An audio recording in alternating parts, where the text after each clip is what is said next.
oui, il y a une volonté de l'État de s'insérer, de s'immiscer dans ces questions infiniment intimes, humaines et personnelles. Il faut respecter la liberté et la liberté d'éducation des parents. Oui, cela dit,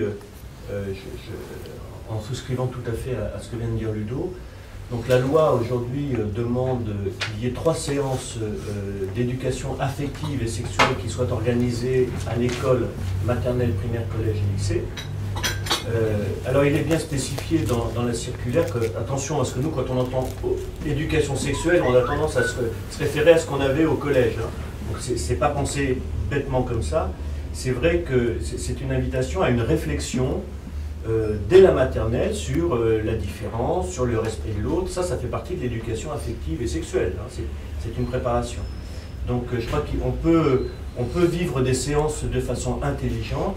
La question, encore une fois, là où il faut être extrêmement vigilant, c'est qu'est-ce qui est vraiment de l'éducatif intelligent au respect de la différence, qu'est-ce que c'est qu'être fille, qu'est-ce que c'est qu'être garçon, comment se respecter les uns les autres, et ça peut commencer dès la maternelle sans problème, à quelque chose qui pourrait être plus subversif, hein, en disant finalement il n'y a pas de différence, comme on le voit dans certaines crèches. Et là, cette fois-ci, par rapport à la dernière, j'ai des faits très précis sur ce qui peut s'enseigner dans des crèches dans le cadre de l'indifférenciation filles-garçons. Alors, à ce sujet, M. Peillon a déclaré hier que l'âge de la maternelle n'est pas celui où on doit apprendre à haute dose, mais se découvrir. C'est intéressant.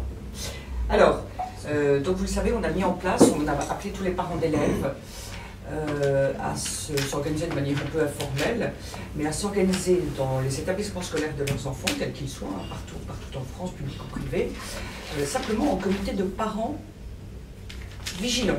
On appelle ça le plan Vigigender. Il s'agit d'être vigilant, de suivre ce qui se passe, de veiller à ce qui se passe, d'ailleurs aussi d'en parler bien sûr avec les autres parents, mais avec le corps enseignant, avec les directeurs d'établissement, savoir quels sont les intervenants extérieurs éventuellement sur ces questions. Voilà, c'est le rôle, et c'est d'ailleurs le rôle des parents. Nous souhaitons les inviter, les aider à tenir leur rôle de parents premiers et principaux éducateurs de leurs enfants, et à ne pas laisser l'État décider à leur place. Voilà, mais c'est de la vigilance, et non pas en opposition, mais en accompagnement. Alors, nous souhaitions aussi vous parler du Grenelle de la famille. Le Grenelle de la famille, Grenelle la manif pour tous de la famille, a plusieurs objectifs. Dans un contexte où les responsables politiques actuels dévalorisent la famille, ils la dénaturent à travers le mariage. Comme le disait Jérôme tout à l'heure, 2 hommes, 2 femmes ou un homme et une femme pour fonder une famille, c'est pas la même chose, puisque 2 hommes ou 2 femmes ne peuvent pas engendrer, ne peuvent pas fonder une famille. La loi Taubira, pour nous, n'a pas de sens en termes de filiation, ça n'est pas tenable. Sauf à passer par des contournements, la procréation artificielle, etc., conséquence logique de la loi Taubira, et c'est ce sur quoi nous allons nous battre cette année. En tout cas, tout ce qui concerne la famille et qui est mis à mal par la fiscalité, par l'éducation, par l'enseignement, par le couple, par la filiation, nous sentons bien que la famille est gravement mise à mal par nos responsables politiques. Par ailleurs, Madame Bertinotti, le gouvernement prépare actuellement un projet de loi famille. Autant vous dire que nous sommes extrêmement inquiets de ce que va proposer ce projet de loi famille. Nous avons donc demandé un rendez-vous à Madame Bertinotti, ministre déléguée à la famille. Madame Bertinotti refuse de nous recevoir. C'est-à-dire qu'elle renvoie la balle à son directeur de cabinet, et nous n'avons rien contre lui, mais néanmoins, nous souhaitons rencontrer Madame Bertinotti elle-même. Nous avons légitimité à le lui demander. Elle reçoit les associations d'une manière habituelle elle-même, et la Manif pour tous, qui est tout de même un mouvement d'une ampleur extrêmement vaste, a toute légitimité à être reçue par Madame Bertinotti. Nous avons été reçus par Monsieur Hollande, nous avons été reçus par Monsieur Valls, et nous souhaitons être reçus par Madame Bertinotti. Quand nous parlons depuis 1 an du père, de la mère et de l'enfant, nous parlons de la famille. Madame Bertinotti, ministre déléguée à la famille, doit nous recevoir. Nous attendons d'elle un certain nombre de réponses, puisqu'elle a fait des déclarations contradictoires sur l'ouverture de la PMA aux couples de femmes et aux célibataires. Nous voulons avoir une position claire de sa part. Les Français attendent une position claire de sa part et nous souhaitons un dialogue avec elle et un dialogue sur le projet de loi famille en cours de préparation. Et nous avons des messages à lui faire passer. Pour le moment, Mme Bertinotti s'y refuse. Donc nous allons solliciter de sa ministre de tutelle, Mme Touraine, un rendez-vous. Nous ne lâchons rien. Voilà. Alors, la famille étant le cœur du sujet, le cœur de la société, la famille est aussi inscrite dans le cœur de l'homme, c'est un sujet fondamental. C'est pourquoi nous organisons un Grenelle de la famille en vue de la rédaction d'une proposition de loi famille alternative au projet de loi famille que va présenter le gouvernement. Bien sûr. Donc ce Grenelle de la famille va être lancé le 16 octobre, la semaine prochaine, à Bordeaux, au cours d'une première conférence. Et il va se dérouler de la manière suivante. Il y a la Manif pour tous, dans le réseau de la Manif pour tous, en lien avec toutes les associations du collectif, et en particulier les associations familiales, comme les associations familiales catholiques, Famille de France, etc. Nous avons un réseau qui est organisé en provinces, régions et départements. Il y a 6 provinces, et donc nous avons proposé aux provinces, à chaque province, de travailler sur un thème. Alors, ces thèmes sont, pour la province de Lyon, le couple, pour la province de Nantes, l'enfant et la filiation, pour la province de Lille, l'éducation, pour la province de Bordeaux-Toulouse, la qualité de vie, c'est-à-dire santé, services, etc. Paris et Centre, lutte contre la paupérisation de la famille, donc emploi, logement, fiscalité, etc. Et pour la province de Marseille, la solidarité intergénérationnelle.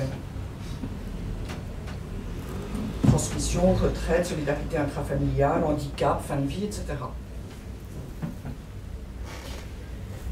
Donc chaque province est en train de constituer un groupe d'une quarantaine de personnes, avec les représentants des associations, avec des experts, avec des juristes, avec un certain nombre de personnes qui ont légitimité et compétences, et puis bien sûr avec des membres, avec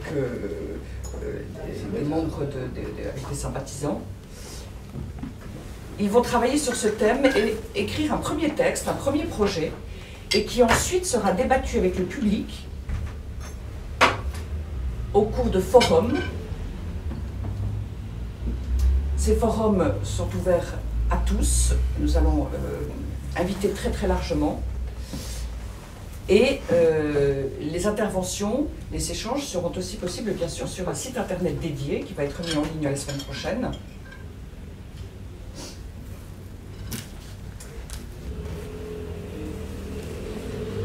Et à l'issue de ces forums qui vont se dérouler au mois de novembre et de décembre, nous ferons des synthèses par thème, puis une remontée des synthèses. La même chose sur Internet, bien entendu. Et mi-janvier, nous rendrons public la première partie de cette proposition de loi, c'est-à-dire les principes fondateurs.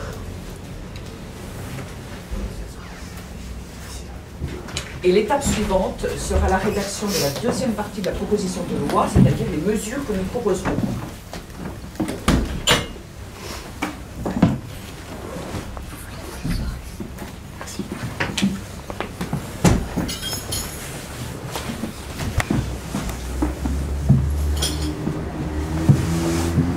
À travers ce que je dis là, vous voyez que les objectifs sont de remettre la famille au cœur des préoccupations de la société, donc rédiger une proposition de loi famille alternative, inciter les responsables politiques présents et futurs à prendre véritablement en compte les besoins de la famille, à commencer par les parlementaires qui vont bientôt en débattre, repenser les fondements de ce que doit être une politique familiale, comment on favorise, comment on permet l'épanouissement de la famille. Donc proposer des mesures conformes à cet objectif. Nous souhaitons travailler avec toutes les associations et en particulier, bien sûr, les associations familiales. Faire contribuer le plus largement possible les Français. Vous savez que la notion de famille, et surtout en période de crise économique comme actuellement, la famille est plébiscitée par les Français. C'est un sujet extrêmement important qui est maltraité aujourd'hui et que nous voulons traiter avec les Français. Nous voulons participer au bien commun de manière constructive et positive. Et puis aussi, nous voulons inciter les Français à investir, à habiter, à adhérer aux associations familiales qui font un travail qui est tout à fait remarquable et qui ont une très belle légitimité. Nous sommes attachés à la famille, les Français sont attachés à la famille. Eh bien, il faut travailler avec les associations familiales.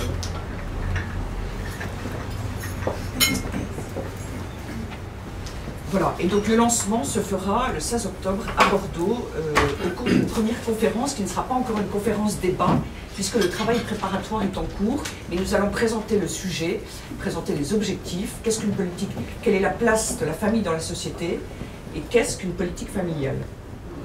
Aujourd'hui, la politique familiale, depuis longtemps, elle est tournée davantage vers la question sociale que vers la famille en elle-même.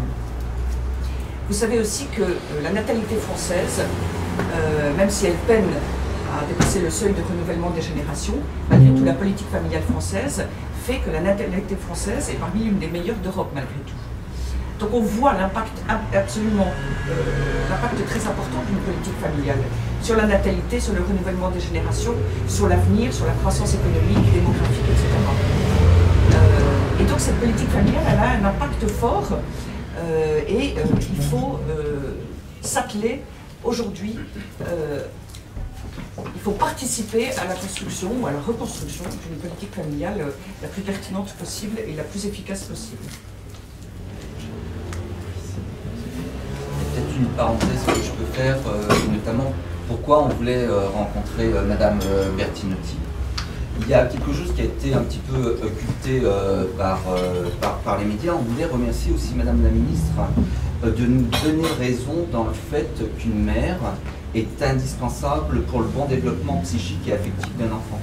En effet, il y a quelques jours, la question de la garde partagée a été votée au Sénat et la ministre a été contre cet avis au Sénat en rappelant qu'il était plus souhaitable pour un enfant de rester chez sa mère que chez son père.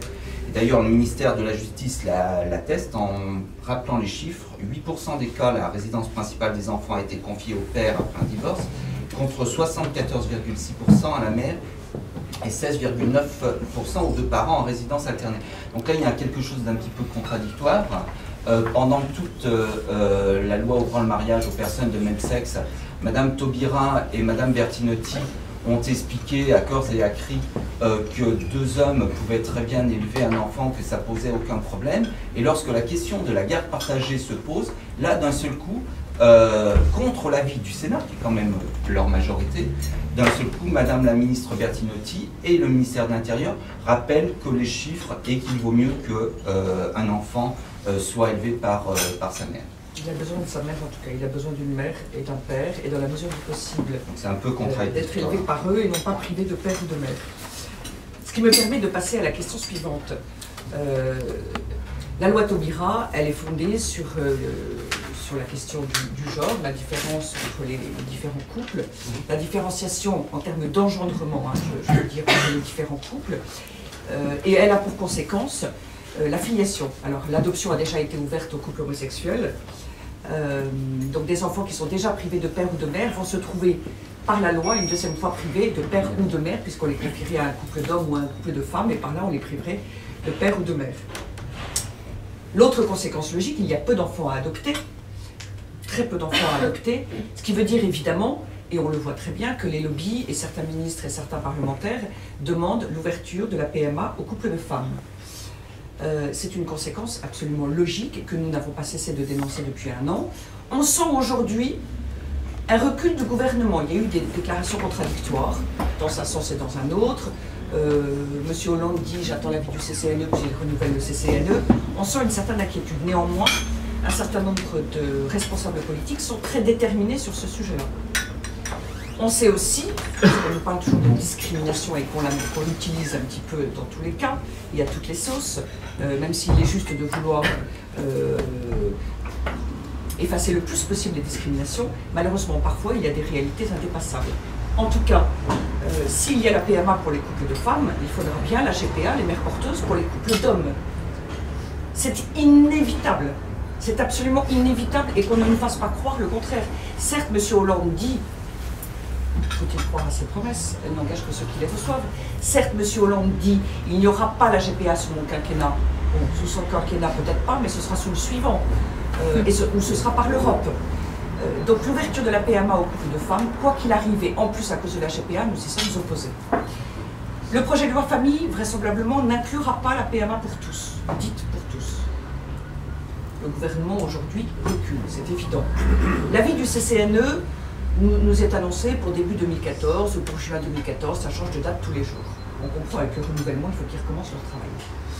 Néanmoins, ce qui va sortir, ce sera un amendement des députés au moment des débats sur ce projet de loi famille, c'est évident. Il y a déjà eu une proposition de loi le 19 juillet dernier au Sénat pour l'ouverture de la PMA aux couples de femmes et aux célibataires. Il y a déjà eu. Il va y avoir un amendement au moment du débat sur ce projet de loi famille. Alors ce projet de loi famille, il est annoncé pour la fin de l'année, maintenant il est annoncé pour début 2014. Il va y avoir les municipales, février-mars, le Parlement va être en congé. Quand s'ouvrira ce débat législatif, c'est difficile de le savoir aujourd'hui, mais sans doute juste après les municipales. Et donc, on nous demande tous les jours quand est-ce qu'on manifestera à nouveau. On vous annonce depuis le début que on est prêt à descendre dans la rue s'il le faut. On a 3 mois se sont écoulés depuis 4 mois, même depuis la dernière grande manifestation nationale. Tout ça pour vous dire que pendant l'été, on a travaillé une réorganisation en interne et qu'aujourd'hui, la machine, le navire, elle est prêt à repartir. C'est-à-dire que Ludovic n'a qu'à appuyer sur le bouton et l'organisation est en marche pour de nouvelles manifestations, que ce soit régionales ou nationales, en un nouveau temps record. Donc voilà, que les gouvernants et autorités se tiennent prêts, puisque nous sommes parés dès cet après-midi à repartir dans une organisation phénoménale. Voilà. Voilà, je peux repartir. Alors je ne vais pas revenir sur la liberté de conscience des mères, puisqu'on attend qui est un autre sujet extrêmement important. Vous savez, dans notre combat, très vite après le début de notre combat, nous avons réalisé à quel point il y avait une question très grave en France sur le respect des libertés d'expression, port du sweat, de réunion, difficulté à manifester avec un grand nombre d'arrêtés d'interdiction à notre égard, et liberté de conscience aujourd'hui pour les mères qui sont directement confrontées à la question du mariage gay. Enfin, d'avoir à célébrer des mariages tolérants. Mais cette liberté de conscience, eh bien, nous en avons demandé la reconnaissance, comme je le disais tout à l'heure, et nous attendons une décision le 18 octobre. Mais c'est un sujet très très important, donc nous travaillons en lien très étroit avec les mères, les nombreux mères qui cherchent à faire respecter cette liberté. Voilà, et je voudrais vous dire aussi absolument que j'ai rencontré la présidente de la Commission nationale consultative des droits de l'homme, Christine Lazerge,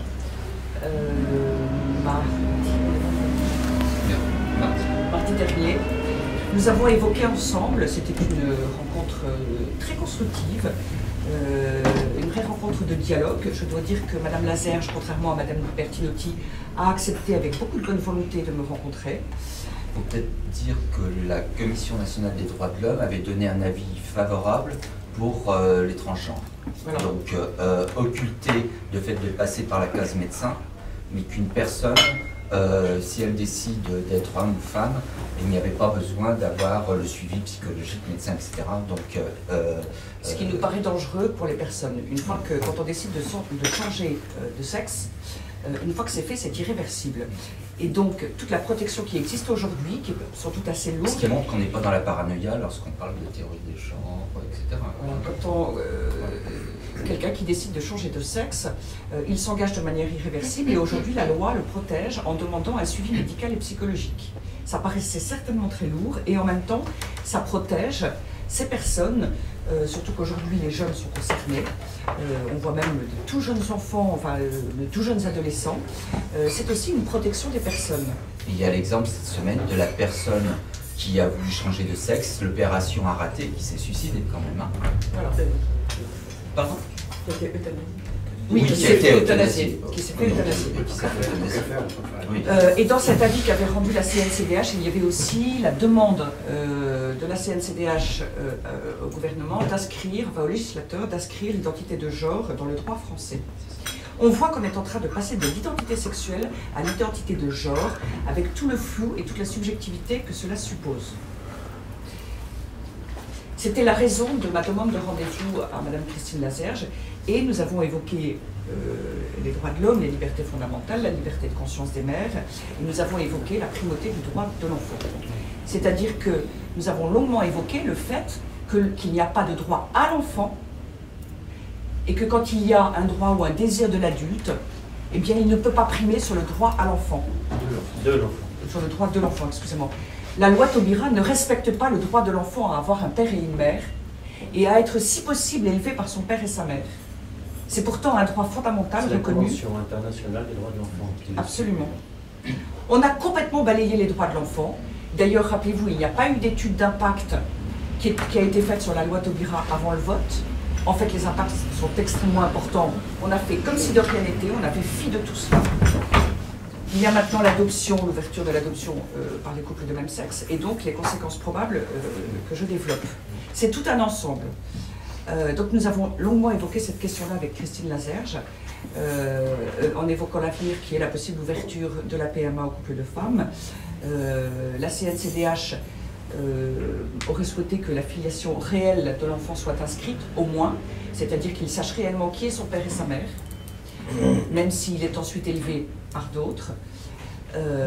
Et la CNCDH n'a pas pris position pour le moment, même si elle a travaillé cette question-là, sur l'ouverture de la PMA aux couples de femmes. Elle attend aussi l'avis du CCNE. Donc je lui ai rappelé que le CCNE aujourd'hui ne respecterait peut-être pas la pluralité et la représentativité des différentes sensibilités. En tout cas, elle s'est engagée à nous auditionner, à auditionner la Manif pour tous, quand la CNCDH retravaillera sur cette question pour donner un avis sur l'ouverture de la PMA aux couples de femmes. Voilà. Et en tout cas, ça a été un dialogue intéressant et constructif. Nous aurions souhaité pouvoir avoir le même avec Madame Bertinotti. Ludo, ce qui permet, je vais revenir sur cette question des droits de l'enfant. Je rappelle que je suis président de l'appel des professionnels de l'enfance. C'est une association qu'on a créée en 2004. Donc en tant que professionnel, enseignant, chef d'établissement, d'école qui accompagne les enfants dans des difficultés particulières. Et il y a quelques jours, j'avais un médecin scolaire au téléphone de l'inspection académique, de la direction des services d'éducation nationale, qui me disait son désarroi face à la montée des signalements d'enfants en échec et en difficulté dès la maternelle. C'est-à-dire qu'on a affaire aujourd'hui à une enfance en souffrance parce que les repères familiaux sont de plus en plus déliquescents, difficiles pour les enfants. Or, je crois que c'est la Convention internationale des droits de l'enfant rappelle qu'un enfant a le droit d'être élevé par son père et sa mère dans la mesure du possible. C'est qu'un enfant, il a besoin pour grandir de structures claires, simples, accessibles quand on a une intelligence de 2 ans ou de 3 ans. Quand on dit... moi, c'était ma colère dans ce projet de loi. C'était pas... Parce qu'on nous a mis mariage pour tous, mais on nous a enfumé avec ça. C'était mariage pour tous et adoption. Et le problème fondamental, c'est l'adoption. Comment un enfant va vivre le fait d'avoir 2 pères ou 2 mères? Et on n'a pas de réponse là-dessus. On n'a pas de réponse là-dessus. Bien sûr, il y a des cas où ça peut bien se passer. Mais un enfant, il va se poser des questions. Et quand j'entends dire qu'il suffira de lui expliquer pour que ça aille bien, je suis désolé, l'explication est un peu courte. Et je crois que c'est important. Et pour répondre aussi à certains journalistes ou certaines personnes qui pensent qu'on est dans la paranoïa quand on dit le gender, tout ça, c'est fait pour changer la société. On pourrait rappeler simplement Christiane Taubira qui a dit que cette loi était un changement de civilisation, quand même, c'est pas nous qui le disons, c'est elle, d'une part. Et puis d'autre part, comment faire admettre à la société qu'être élevé par un homme et une femme, c'est la même chose que d'être élevé que par 2 hommes ou par 2 femmes. comment le faire admettre autrement qu'en disant qu'il n'y a pas de différence fondamentale entre les hommes et les femmes. Confère ce qu'on disait au début de notre rencontre. Donc je crois qu'il faut encore une fois replacer l'enfant au centre, et c'est ce que vient de faire Ludovine, et ces grenelles de la famille est important, c'est comment est-ce qu'un enfant qui représente l'avenir d'une société, comment est-ce que l'enfant qui est un être qui n'est pas autonome et qui doit être protégé par la société et par ses parents, qu'est-ce qu'on va mettre en place pour que cet enfant puisse avoir des bonnes conditions d'éducation. Et en se posant la question, et je vais finir avec ça, on a entendu très souvent quelle planète allons-nous laisser à nos enfants. Je crois qu'il faut se poser la question, quel adulte allons-nous laisser demain à la planète? Il faut y réfléchir dans les deux sens. Voilà. Merci Jérôme. Alors pour terminer, Jean-Pierre va nous présenter, nous dire quelques mots du livre qu'il publie maintenant. Voilà, donc moi je suis porte-parole LMPT, je suis aussi un des porte-parole du collectif Homovox, c'est-à-dire les homosexuels qui étaient contre la loi Taubira et qui sont toujours contre la loi Taubira.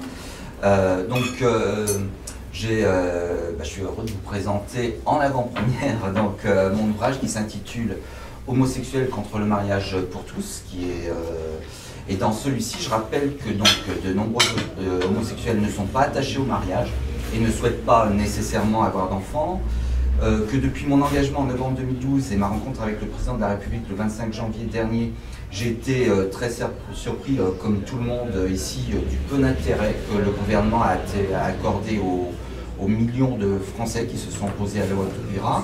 La preuve encore que cette semaine par le refus de Madame Bertinotti, ne voulant pas nous recevoir en personne, alors que le président de la République, lui, l'avait fait, voulant être certainement plus royaliste que le président.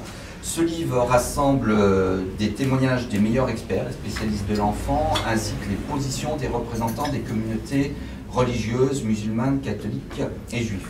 J'ai aussi eu la chance d'avoir la contribution de la plupart des porte-paroles LMPT, et ce livre révèle aussi la face cachée de la loi Taubira, notamment au CESOP, que vous risquez d'apprendre des choses, et je montre surtout le poids du lobby gay au cœur du pouvoir en France et à l'étranger, puisque la préface a été faite par deux opposants homosexuels américains au mariage pour tous et qui mettent en lumière les dégâts de la PMA et de la GPA aux États-Unis.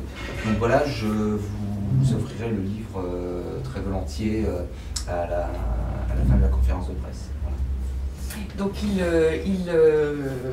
c'est chez l'éditeur édition Duboiry, et il sort quel jour?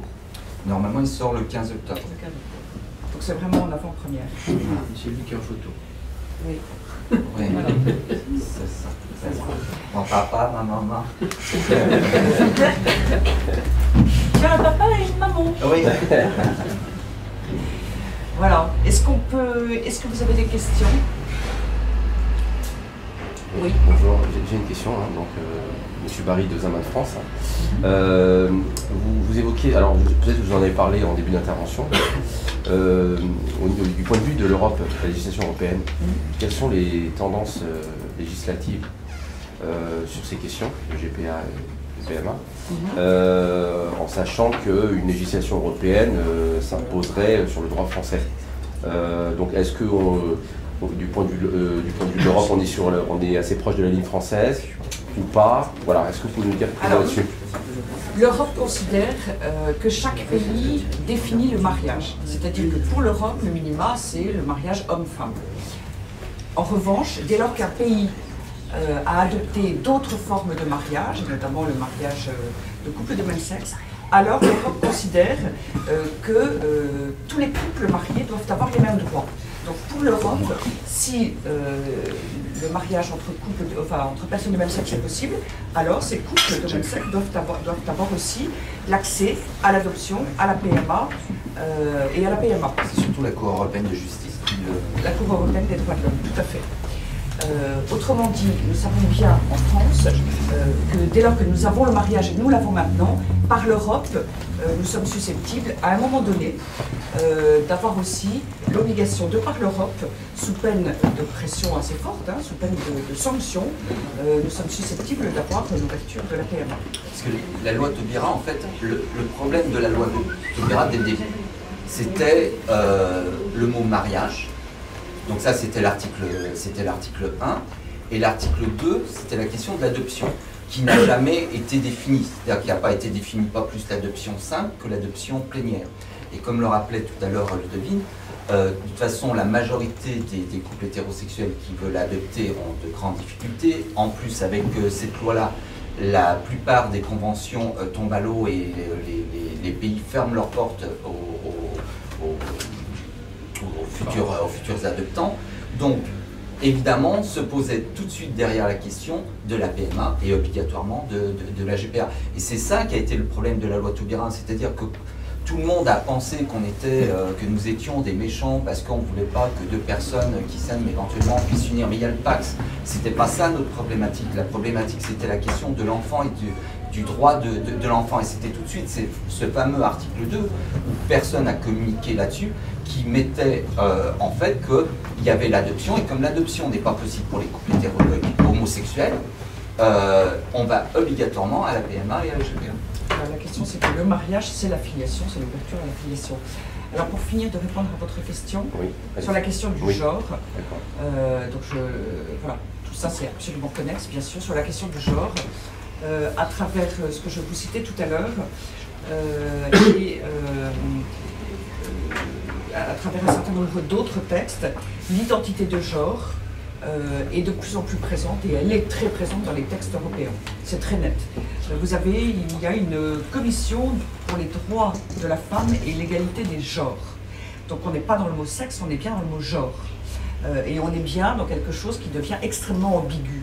La notion de genre, je précise, est une notion tout à fait intéressante à étudier, il n'y a aucun doute là-dessus. Simplement, l'interprétation qui en est faite est très différente d'un gender studies à un autre, et le flou en lui-même pose problème. Il y a là-dedans, c'est ce qu'expliquait Jérôme très bien, un caractère subversif, pas toujours, pas de manière systématique, mais en tout cas dans un certain nombre de cas. Et cette ambiguïté est aujourd'hui inscrite dans les textes internationaux, très clairement. J'ai une dernière question pour monsieur. Votre position dans les milieux homosexuels en France, est-ce qu'elle est minoritaire, majoritaire? Est-ce qu'elle est... Elle est majoritaire, c'est-à-dire que depuis le début, je fais le distinguo, et c'est pas toujours facile à comprendre, entre gays et homosexuels. C'est-à-dire que cette loi-là a été voulue par un lobby, qui est un lobby gay, qui vient des années 70 des États-Unis et tout, et qui a une volonté politique qui est venue des États-Unis, puis en Europe du Nord et maintenant en France, de vouloir casser des institutions et des structures, etc. Et la majorité des homosexuels, et vous pouvez retrouver d'ailleurs ces témoignages, par exemple sur homovox.com, par exemple, pour interviewer des homosexuels hors le quartier Le Marais, la majorité des homosexuels, comme je le dis très souvent, ne se réveillent pas le matin en disant « tiens, je suis homosexuel, comment je vais me comporter, etc. » Donc la majorité ne demandait pas le mariage, déjà pour la bonne raison, c'est que quand le Pax a été institué, c'était 50-50 hétérosexuels et homosexuels, et le dernier chiffre connu, c'est moins de 5% en tous les cas d'homosexuels. Donc déjà, les homosexuels ne souhaitaient pas se paxer, donc encore moins ne souhaitent se marier. Les projections qu'il y a eu en France, c'est 2%. Dans les pays européens où déjà ça a été institué, en moyenne, c'est 2,5%. Et ceux qui veulent en plus avoir des enfants, c'est encore plus réduit. C'est d'autant plus réduit qu'il y a une véritable discrimination. C'est-à-dire que pour avoir un enfant et de passer donc par la GPA, il faut quand même avoir entre 80 et 100 000 euros.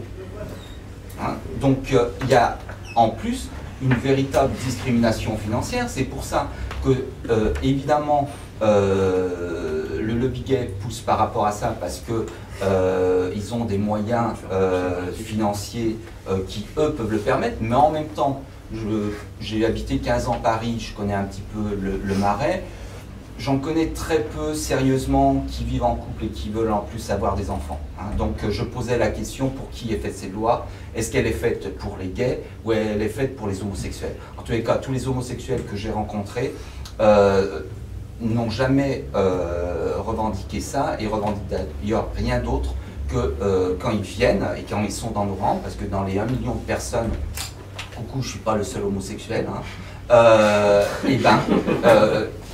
Ils ne réclament rien pour eux-mêmes.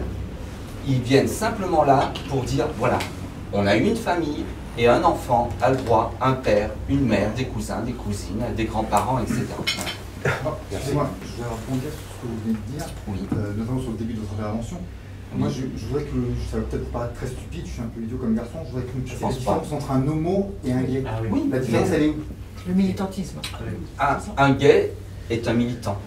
Un gay est un militant. C'est-à-dire qu'il veut vivre en communauté. Déjà, c'est du communautarisme, c'est-à-dire qu'il veut que son boulanger, son charcutier, son marchand de journaux soit gay. C'est ce qui se passe au Marais.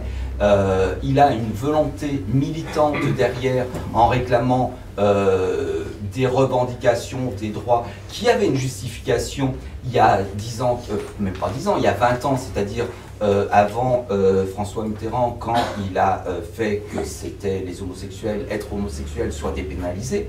Voilà, maintenant, quelle est notre revendication? Moi, ma seule revendication que je demande, c'est simplement d'être un citoyen à part entière.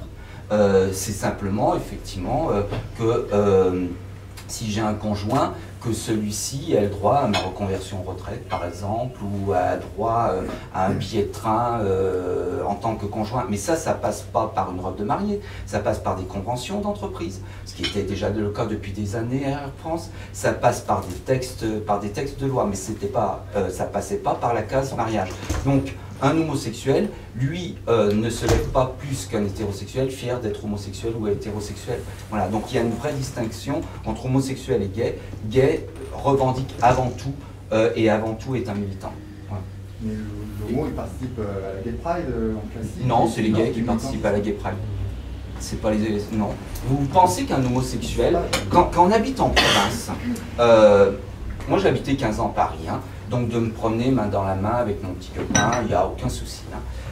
Mais quand, maintenant j'ai habité 12 ans en Sologne et maintenant j'habite en Normandie dans des petits villages. Et quand vous voyez l'image de la Gay Pride le 24 juin, lorsque vous voyez que l'homosexualité est réduite à des mecs qui sont en string et qui se dandinent sur des chars, est-ce que vous pensez que ça donne une image positive de l'homosexualité? Et donc, non, ce ne sont pas les homosexuels qui vont aller à la Gay Pride, ça s'appelle la Gay Pride, d'ailleurs ça s'appelle la Gay Pride et pas l'Homo Pride. Hein. Donc, voilà. Les médias en montrent. Oui, mais c'est ce que les médias, et c'est ce qu'ils montrent aussi, c'est-à-dire que le discours est aussi contradictoire lorsqu'ils disent on veut être comme tout le monde, on veut s'insérer, etc. Et qu'ils montrent cette image-là, qui est une image totalement négative. Comme pendant des années, on a montré l'homosexuel sous deux formes, Priscilla, folle du désert, ou on est en train de mourir du sida. Il y a une autre réalité, c'est comme quand, tout à l'heure on parlait de la théorie des genres, qu'il y a un livre qui est en train de circuler qui s'appelle « Papa porte une robe », je suis désolé, je mets très rarement une robe. Voilà. Et donc c'est aussi une image négative de l'homosexualité. Mais excusez-moi, je comprends très bien que vous fassiez le distinguo pour pas que tout le monde ne pense pas, que tout le monde pense comme, enfin, les homosexuels pensent comme l'obligé. Ça c'est très clair et vous êtes absolument légitime pour faire valoir un autre point de vue. Ceci dit, qui représentez-vous? Et je me demande si vous ne sous-estimez pas un problème de génération quand même, sur la question de dire mais les homosexuels ils veulent pas forcément d'enfants. Pour avoir quand même beaucoup travaillé sur ces questions, je pense que les jeunes couples aujourd'hui, en particulier de femmes, vous ne pouvez pas balayer cette question d'un revers de la main, ce serait trop simple. Je pense qu'il y a beaucoup de couples de femmes qui veulent des enfants. Moi, je parle des couples d'hommes, et il y a un exemple qui s'est passé aux États-Unis. Oui, on ne peut pas le balayer d'un revers de la main, ce serait trop simple. Moi, je vais donner un exemple de ce qui s'est passé aux États-Unis cette semaine, que vous avez peut-être lu. Il y a un couple homosexuel homme qui a inséminé chacun, les deux hommes, une mère porteuse. La femme attend des jumeaux, et le couple s'est séparé. Et le petit garçon va être chez l'un et la petite fille va être chez l'autre. Voilà, il y a aussi une de ces conséquences-là. Et on revient à la... Ça, c'est autre chose. Ça, c'est les conséquences, effectivement. Non, mais il y a plein de conséquences qui n'ont pas été dites. Quand je parlais tout à l'heure de discrimination... C'est pas le sujet que je soulève. Je dis juste que vous ne pouvez pas sous-estimer qu'il y a une revendication qui dépasse le lobby gay. Sinon, ce serait trop simple. Je suis d'accord. Vous disiez quand même tout à l'heure qu'il n'y a pas tant de couples homo, je parle pas de couples gays, qui souhaitent avoir des enfants, notamment chez les garçons. Toi, vous disiez qu'apparemment qu'il n'y a pas tant de couples homo ou garçons qui souhaitent avoir des enfants. Ils veulent se marier mais pas avoir d'enfants. Donc, il y a une chose qu'il faudrait faire et qui n'a pas été faite. On parlait d'études d'impact tout à l'heure. La question de l'homosexualité, de la vie des personnes homosexuelles, du désir de paternité et de maternité, qui s'est réellement penché dessus? Personne. Et qui s'est posé dans l'autre sens, et de manière objective, la plus objective possible, qui s'est posé la question des besoins de l'enfant. Bien sûr qu'il y a un désir et je rebondissais juste sur la question du désir des parents. J'allais pas sur la question. Il me semble que ce que Jean-Pierre expliquait là, il est très bien dit, mais c'est pour répondre aussi à ce que vous dites. Ce que Jean-Pierre dit, c'est que ce que je comprends en tout cas, c'est que la revendication, elle est portée essentiellement par les lobbies gays, et que être gay, on voit bien, c'est aussi une culture, ça vient de Californie, c'est des gens qui ont dit, voilà, nous on est homo, on assume, et quelque chose de chouette là-dedans, on s'assume comme tel, et au lieu de se cacher, on va montrer qui on est, etc. Il y a cette culture. Il y a les LGBT, on ne peut pas nier qu'il y a les lobbies LGBT, en fait, l'inter-LGBT, qui sont là très présents dans les écoles, dans les collèges, auprès d'un certain nombre de ministères. Ils font du lobbying. Subventionnés par l'Europe. Je leur reproche pas. Qui l'existence de ce lobby? Personne. Très bien. Après, il y a des familles homoparentales, il y en a. Oui. Il y en a. On a du mal à les chiffrer, c'est vrai. Mais il y en a plusieurs milliers, et ça, c'est pas forcément. Il y a une grande différence. Non, mais il y a une grande différence, c'est que les enfants, la majorité des enfants qui sont dans les couples homoparentaux ont été faits par une femme, et c'est l'homosexuel qui non mais je veux dire, c'est l'homosexuel qui était marié à une femme, qui après a changé d'orientation sexuelle. Mais l'enfant... Vous n'en savez rien. Sur les études, on sait... vous lirez mon livre. On n'a pas le détail d'effectivement les enfants... Alors, et de toute façon, quand bien même ils auraient un père ou une mère, parce que effectivement... la PMA n'était pas ouverte, etc. Il y a quand même une réalité aujourd'hui. Je ne dis pas que c'est bien ou que c'est pas bien. Je dis qu'il y a une réalité de femmes qui aujourd'hui partent en Belgique. Elles ne cherchent pas un garçon pour avoir un enfant. Mais c'est pas parce qu'il existe une réalité qu'il faut légiférer. Je suis d'accord, c'est pas le sujet. Je dis juste qu'on ne peut pas se revendiquer du désir des homosexuels d'avoir des enfants. Des couples hommes. Alors, Stéphane, tu avais une question? Pardon. Non mais, juste pour finir, c'était une autre question complètement. Je voulais savoir qu'est-ce qui déclencherait une manifestation, quel serait le point clé au moment du débat sur le projet de loi qui déclencherait une manifestation, si ce n'est un amendement. Alors, donc, on vous a, Ludovine, dans l'énoncé au début de la conférence de presse, de donner un certain nombre de points qui commencent vraiment à exaspérer nos sympathisants et nous-mêmes, et aujourd'hui il peut suffire d'un rien pour qu'on reparte dans la rue, notamment d'ici le début 2014. Pourquoi? Il y a des projets de loi qui se préparent, on ne sait pas encore ce qu'il y aura exactement dans ces projets de loi, il va y avoir des amendements qui vont être proposés, et voilà, donc on peut très bien repartir sur une déclaration qui serait complètement en désaccord avec nos idées, ou sur un amendement simplement, et là, voilà, donc que ce soit des événements nationaux ou régionaux, nos équipes sont prêtes, et je peux vous dire qu'elles n'attendent que ça pour recommencer. De quel projet de loi vous parlez? Le projet de loi famille. Oui, qui est annoncé par le gouvernement pour être présenté au Conseil des ministres fin 2013 ou début 2014. Voilà. Quel modèle de manifestation? Parce qu'on vous a vu ces derniers temps rejoindre les veilleurs qui veillent, comme ils disent, et se réunissent dans des termes un peu compliqués, sur des histoires de déclarations, qui ont beaucoup de soucis avec les forces de l'ordre. On vous a vu, vous, mercredi dernier, vous avez eu mardi dernier, je crois, le soir, vous avez eu quelques soucis avec les forces de l'ordre. Oui, absolument. Alors, on va aux veilleurs parce que nous, on continue à agir et à soutenir les veilleurs, etc., bien sûr, mais là, nous ne sommes pas du tout organisateurs. Et si on réorganise des manifestations, elles ressembleront à celles que nous avons connues l'année dernière en très grand nombre et de manière en volume assez massif. Voilà. Donc on ne parle pas de veillée, on parle bien de manifestation dans un sens plus classique. Alors, il y a quelques mois de ça, il y a un léger bruit qui a couru concernant la manif pour tous, concernant les élections municipales. Comme vous êtes soutenu par les maires de France, vous battez pour la liberté de conscience, etc. Où est-ce que c'en est cette histoire de liste municipale à l'NPT? Nous ne présentons aucune liste municipale, aucun candidat au municipal. Alors il y a beaucoup de militants et sympathisants de la Manif pour tous qui, avec le mouvement d'opposition à la loi Taubira l'année dernière, ont découvert leur intérêt et l'importance de tout ce qui concerne la vie de la cité. Donc un certain nombre d'entre eux souhaitent, ont envie, et nous nous en réjouissons, de s'engager en politique. On leur a dit qu'on en était très heureux, mais qu'ils le feraient à titre personnel. La Manif pour tous ne présente pas de candidat au municipal. Voilà. En revanche, nous allons aller voir tous les candidats au municipal et nous allons leur présenter une charte qui est en cours de préparation et que nous vous présenterons dans quelques temps. Nous allons leur demander un certain nombre de choses, quelles sont les valeurs sur lesquelles ils vont fonder leurs décisions politiques, quels sont leurs engagements sur un certain nombre de sujets et leurs positions, et puis très concrètement quelques questions sur leur action comme maire, sur ce qui peut concerner en particulier l'éducation, l'école. Et le mariage? On va leur demander bien sûr quelle est leur position sur la demande d'abrogation de la loi Taubira sans rétroactivité. On leur demandera quelle est leur position sur ce sujet-là, notamment parce que vous savez que les maires sont les grands électeurs des sénateurs et que donc leur rôle est localement très important, mais qu'en plus leur choix dans leur vote un peu plus tard pour les sénatoriales est important. Donc avant que les électeurs ne votent pour les municipales, eh bien, nous exposerons aux électeurs les principes qui guident les élus au municipal et ce qu'ils sont prêts à faire. Est-ce que vous êtes finalement, vous n'allez pas devenir un parti politique? Ça vous a jamais trotté dans la tête, ça?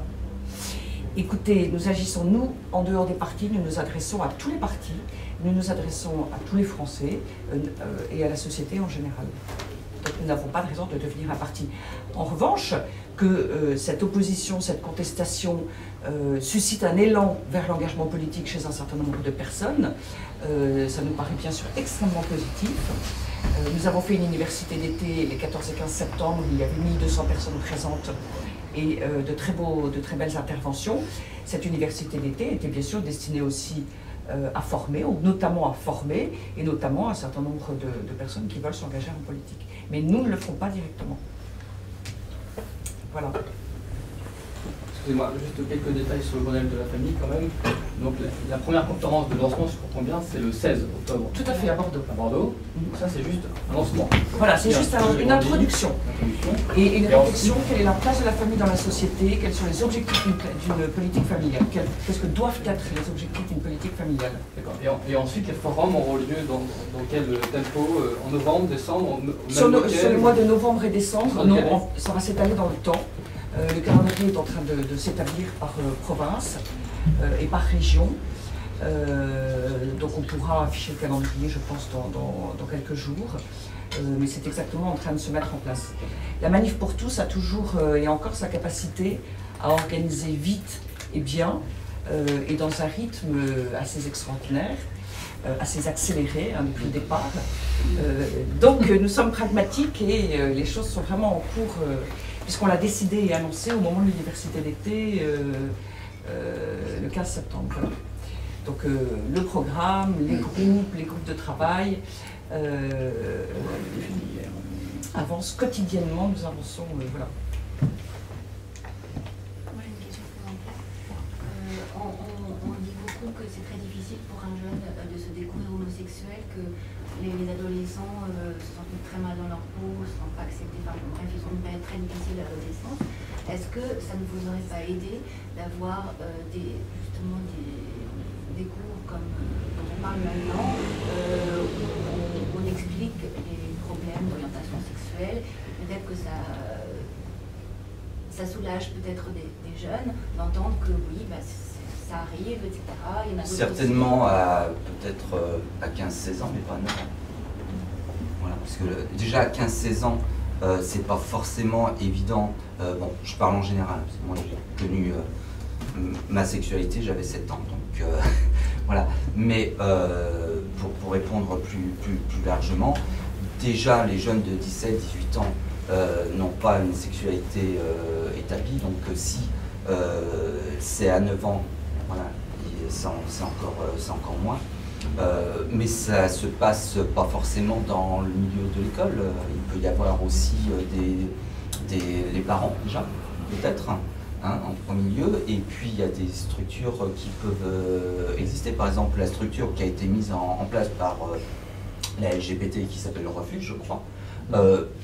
Oui, bah effectivement, c'est nécessaire. En même temps, on n'est pas, en 2013, nous ne sommes plus dans la même problématique qu'il y a 10 ans, 15 ans ou 20 ans. C'est ce que je disais tout à l'heure. Effectivement, il y a eu des mouvements qui se sont battus parce qu'il y a encore pas si longtemps, en France, il y avait une loi contre l'homosexualité et au niveau comment ça s'appelle, le truc de la santé, c'était considéré comme une maladie mentale. L'Organisation mondiale. Voilà, l'Organisation mondiale de la santé, c'était considéré comme une maladie mentale. Nous en sommes plus là. Nous en sommes plus là. Donc, effectivement, qu'il y ait des discussions chez les parents, qu'il y ait des lieux comme le refuge, par exemple, bon, des lieux d'écoute et tout, mais à l'école, des 8 ans, 9 ans, où on ne sait même pas déjà à 17, 18 ans si ça sera notre orientation sexuelle définitive. Il y a un sondage IFOP qui est apparu en mai ou juin dernier, 2003-2013, évolution de l'homophobie en France. Vous pouvez le regarder, c'est très intéressant. Et justement, la conclusion de ce sondage, c'est que il y a réellement une plus grande acceptation dans la société française de l'homosexualité. Et d'ailleurs, je crois que, objectivement, on peut le reconnaître qu'il y a eu des gros progrès sur cette question-là. Alors c'est paradoxal, parce que le ministre de l'Éducation nationale, en décembre, insistait beaucoup sur l'homophobie à l'école, alors que les sondages, au contraire, démontrent que c'est quelque chose, et chez les jeunes aussi, qui est admis, ce qui n'exclut pas la souffrance. Ou la difficulté à l'annoncer ou à le découvrir. Et peut-être que la difficulté existe-t-elle de toute façon, existerait de facto, alors certes elle ne doit pas être accentuée. Bon. Par ailleurs, moi ce que je voulais vous dire, si vous lisez les livres de SVT de première, vous verrez que le discours n'est pas respectons toute personne, etc., etc. Le discours est tu as passé l'âge de la puberté, tes organes sexuels sont fonctionnels, et bien maintenant tu peux tout tester. C'est pas la même chose. Regardez-les, lisez-les. C'est pas la même chose.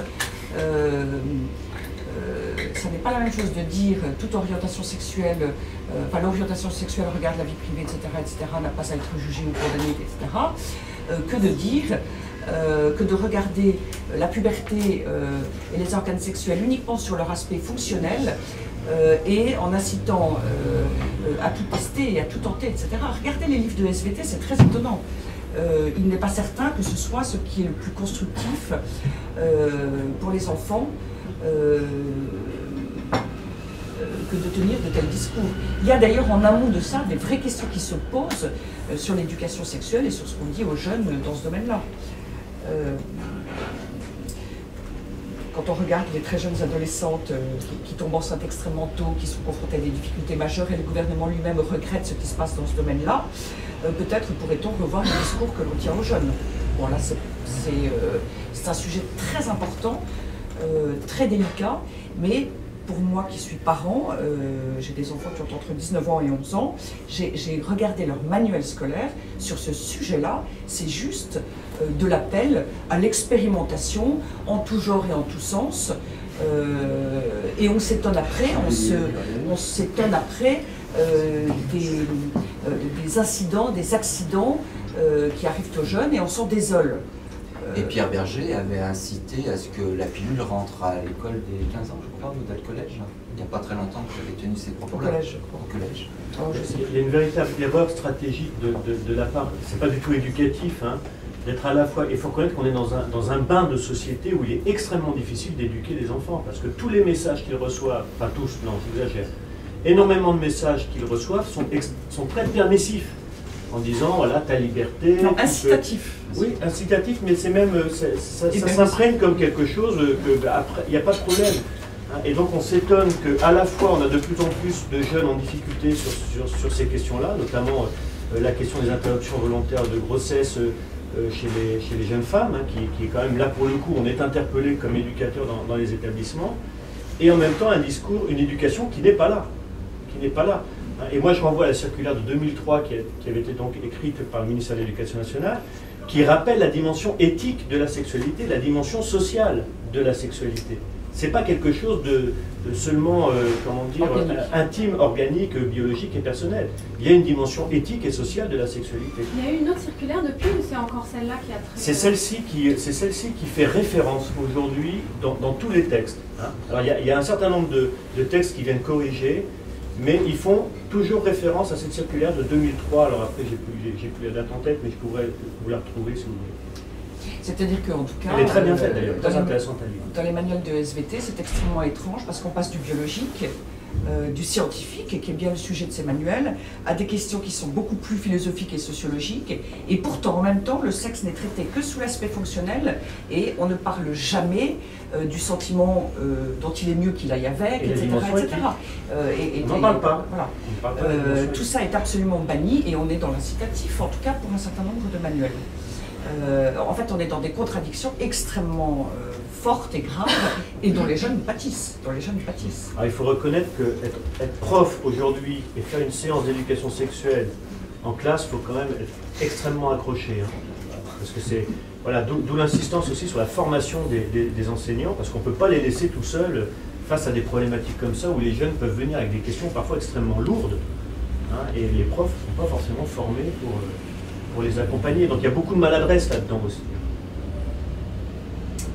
Encore une question, vous avez parlé tout à l'heure des solidarités intergénérationnelles, pardon. Vous avez évoqué la fin de vie.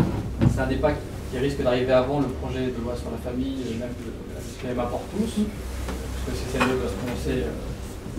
En tout cas, il y a des états généraux d'ici la fin d'année. Est-ce que la Manif pour tous a une position sur cette question de la fin de vie, ou est-ce que vous attendez qu'il y ait des remontées du terrain? Je ne peux pas encore vous dire, parce que nous n'avons pas suffisamment débattu en interne et travaillé. Et donc la décision n'est pas prise sur ce sujet-là, tout simplement. Les avis sont plus partagés? C'est pas tellement que les avis sont partagés, c'est que la Manif pour tous, jusqu'à présent, elle était sur un sujet bien spécifique. Alors quand on parle de la famille, on parle de la solidarité.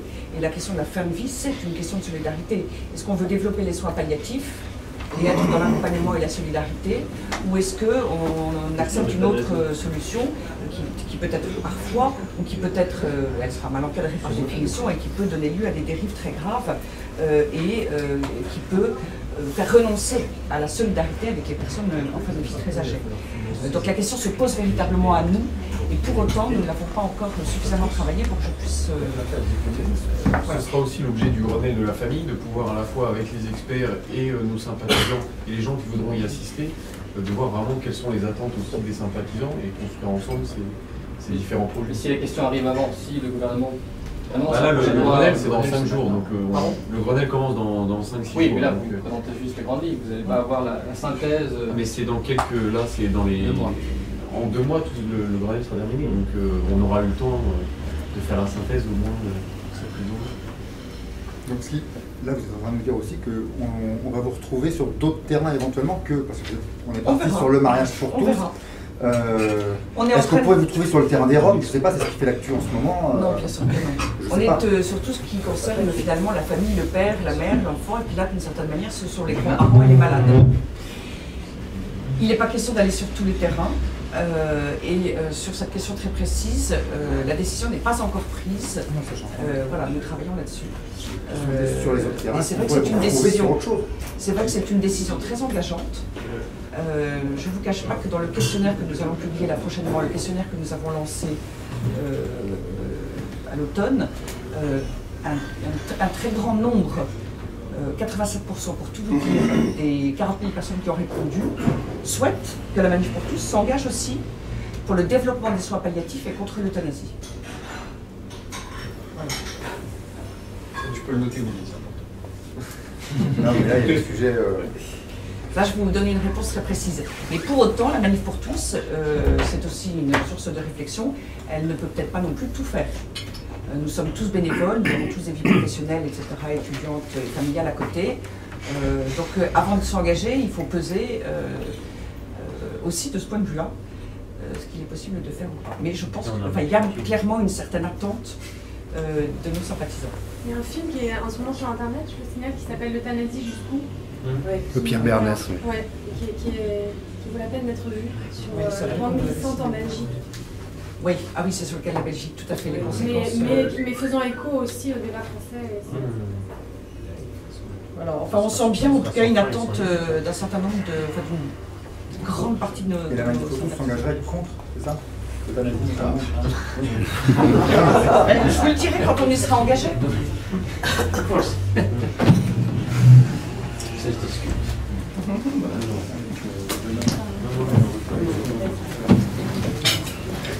Voilà, merci à tous.